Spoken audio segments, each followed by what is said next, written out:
Wait wait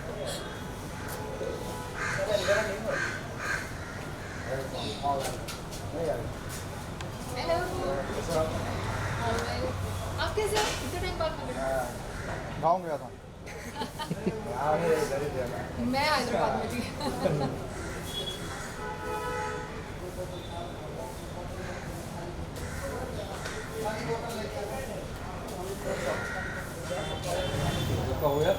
हाँ done.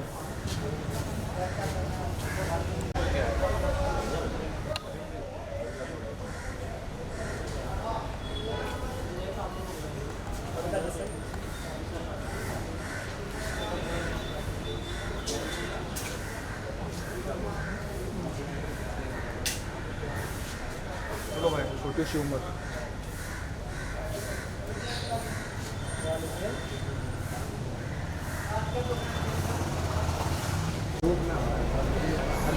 ये poster आना चाहिए यार। पता चला यही काट दिया आप लोगों ने। अभी बता Terrified face. I got very happy. आओ थोड़ा थोड़ा पीछे, आओ थोड़ा थोड़ा पीछे। हमारा पोस्टर पूरा देख लो पीछे।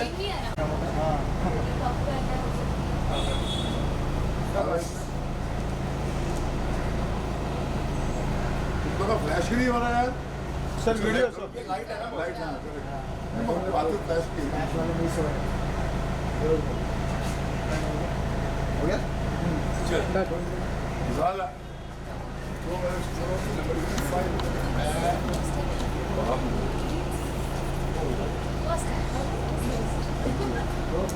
चलो जाके दिखा देख दें।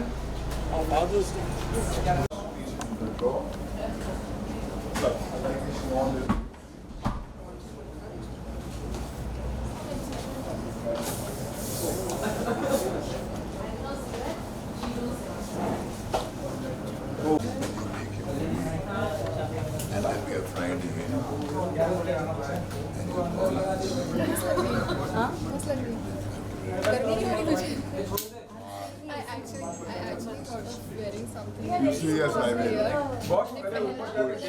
हाँ चलो आओ चलो आओ आओ Since you leave, like आओ भाई तो कल ये भी शिफ्ट को today is no, this is no, this is he's getting better now. Not dicey platform. Nobody expected. Platform पे you show हाँ तभी मैसेज आ रहा है। मैं हैदराबाद में थी सर उस टाइम पे figure it out. You're also good. I'm excited. Uncle भाई क्या बात है। ये नौजवान डायरेक्टर हैं जो आज की इस नई पीढ़ी को रिप्रेजेंट करती हैं और वहाँ पर मुझसे भी ज़्यादा उम्र वाला विक्रम भट्ट है पूरा।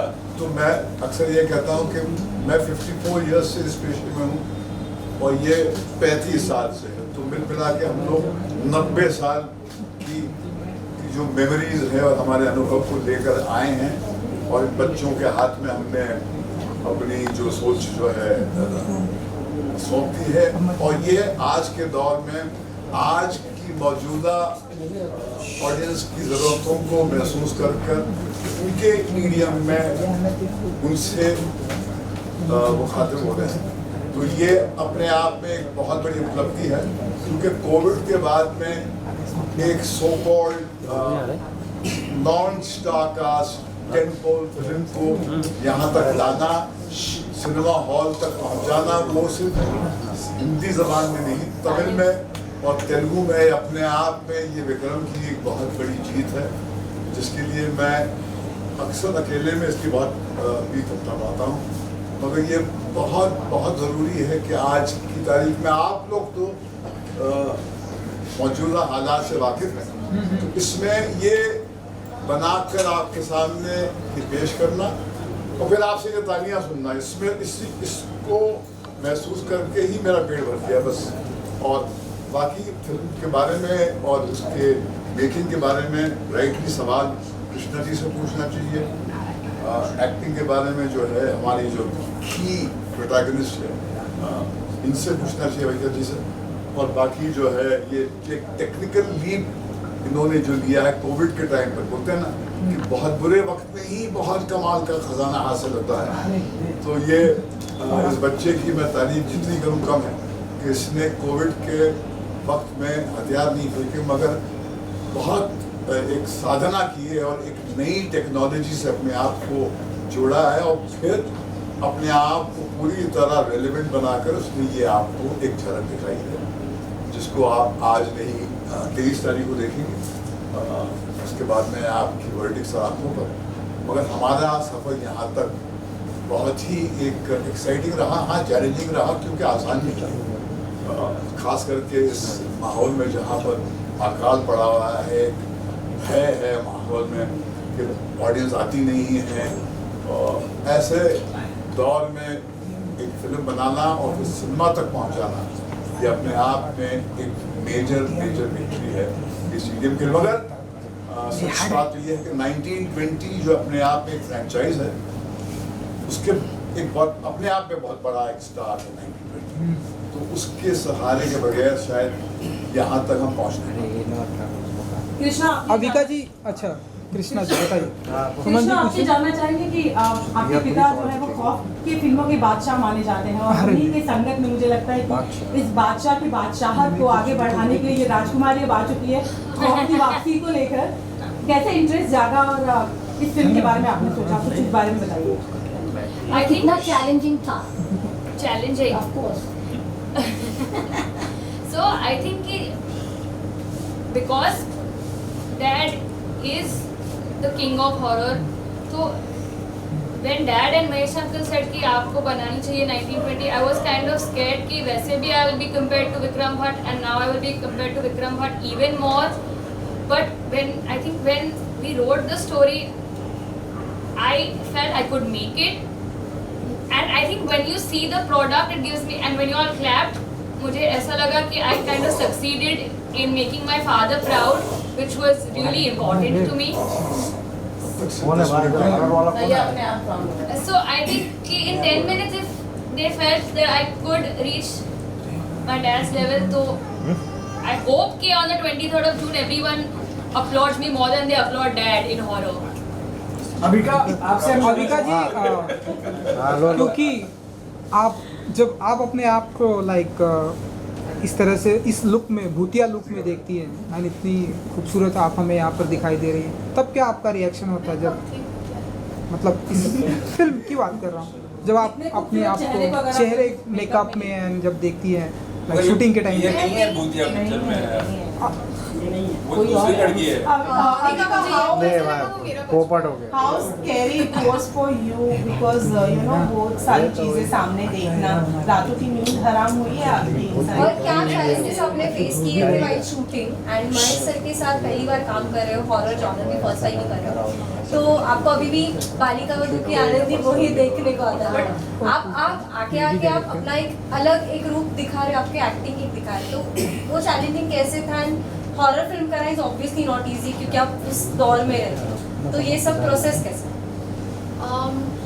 बहुत एक्साइटिंग था, बहुत मज़ा आया क्योंकि सेट पर हर रोज़ कुछ नया सीखने मिल रहा था। टेक्निकली भी बहुत कुछ नई चीज़ें हो रही थी जो 14-15 साल में मैंने कभी नहीं देखी थी, तो मेरे लिए वो बहुत ही it was like a child in a candy store कि कुछ नया कुछ दिखने मिल रहा है और एक्साइटिंग सा हो रहा है।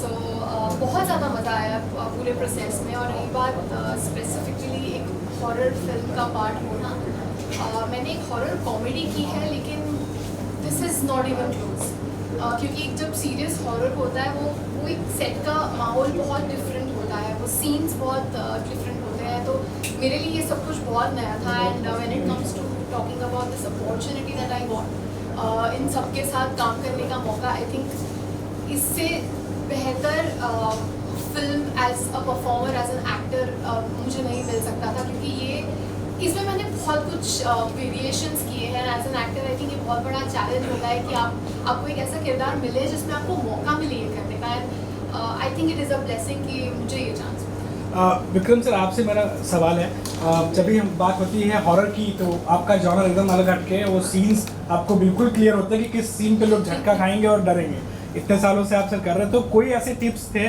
जो आपने इनको दिया कि चलो आप बना रहे हो और क्योंकि सबको पता है कि अब ये बनाएंगी तो फिर आपसे जुड़े हुए कुछ टिप्स भी कैरी फॉरवर्ड होंगे? पहला झटका तो मुझे ये मिला कि कृष्णा ने मुझे बोला कि आप सेट पे नहीं आएंगे।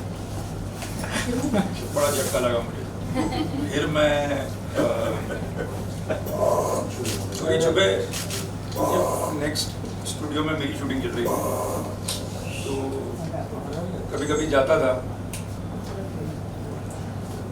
तो ऐसा माहौल था एक बार कि शूटिंग चल रही है, लोग सजेशन देते हैं, सबकी सुनती, बाप की नहीं सुनती। मैंने जब बोला कुछ, then why don't you direct it? ये तो बड़ी स्ट्रिक्ट है, मैं मतलब कोई और सजेशन दे तो ठीक, मैं दूं तो नहीं। बट साहब ने बोला तुम निकल जा यार वहाँ से, क्योंकि मैं तेरी शूटिंग में आता था। नहीं ये बात तो है।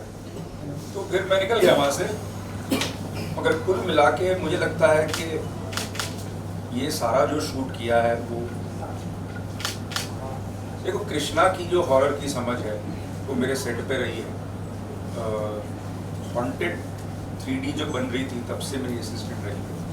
पहली 1920 जब थी तब पहली बार वो एडिटिंग के लिए आई।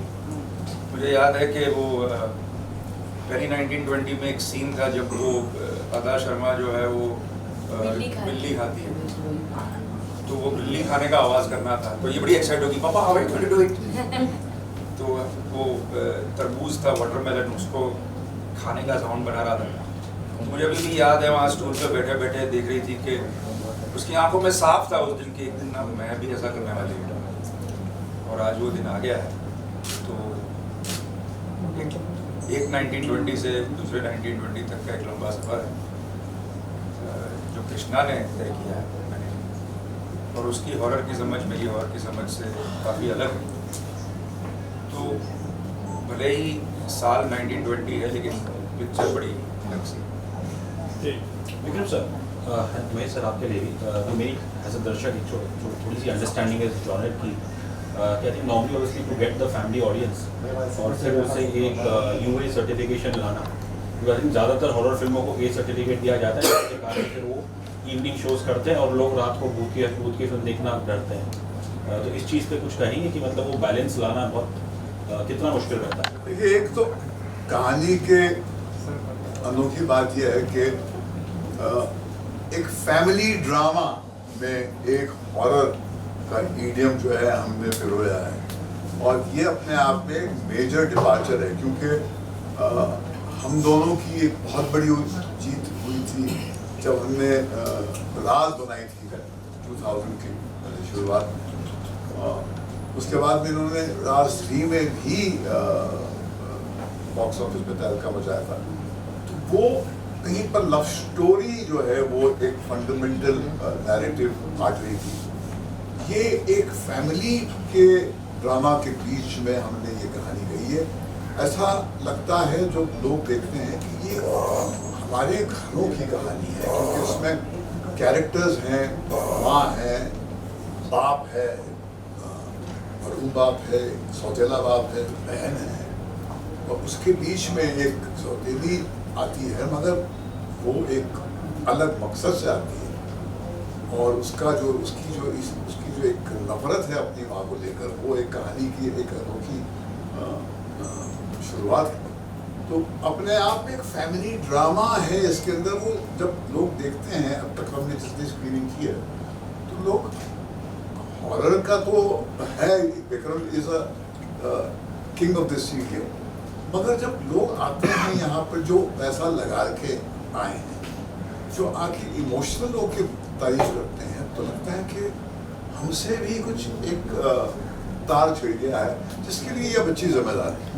क्योंकि ये इमोशनल कंपोनेंट जो है वो कहीं पर इसके दिल से हमने ड्रॉ किया है।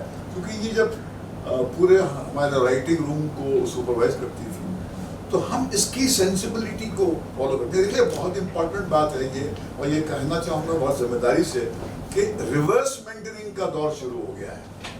एक मेंटरिंग होती थी जहाँ पर बड़ा सिखाता था बच्चों को, आज हमें पूरी ह्यूमिलिटी के साथ में बच्चों से सीखना चाहिए। हमसे बच्चे आज की ज़बान में कुछ बातें बोल रहे हैं, अगर हमारे में कोई ह्यूमिलिटी होगी, हम एक जहन होगा खुला हुआ, तो फिर जाके 1920 जैसी एक अनोखी बदल मिलती है जिसमें वक्त की अजीब इस स्ट्रीम का मिश्रण है। जैसे मैंने कहा कि मैं 54 इयर्स से इस पेशे में, इस साल की उम्र में हमने प्रवेश किया था, ये 35 साल से है। अब ये बच्ची है, ये बच्ची है, इनकी एनर्जी जब आके जुड़ती है तो जब रंग ऐसे मिलते हैं वक्त के, तो ये बनता है। तो ये ये ग्रुप अचीवमेंट है, और ये अपने आप में मुझे लगता है कि when the word gets around कि ये फैमिली ड्रामा, जैसे विदेश में आई थी एग्जॉर्सिस्ट और वुमेन, वो बेसिकली फैमिली ड्रामा से, वो उसमें घर में एक आतंक का माहौल था कि घर में आके जो है जब एक अजीब सी उलझन आ जाती है तो घर को लगता है कि यार ये, और हमारे मुल्क में तो खास करके हर परिवार में ये भय बैठा हुआ है कि हमारे बच्चे के साथ कुछ हो गया तो, किसी ने जादू टोना कर दिया तो ये बेसिक एलिमेंटल फियर है जिसको इस बच्ची ने हमारे राइटिंग रूम में हमारे दिलों से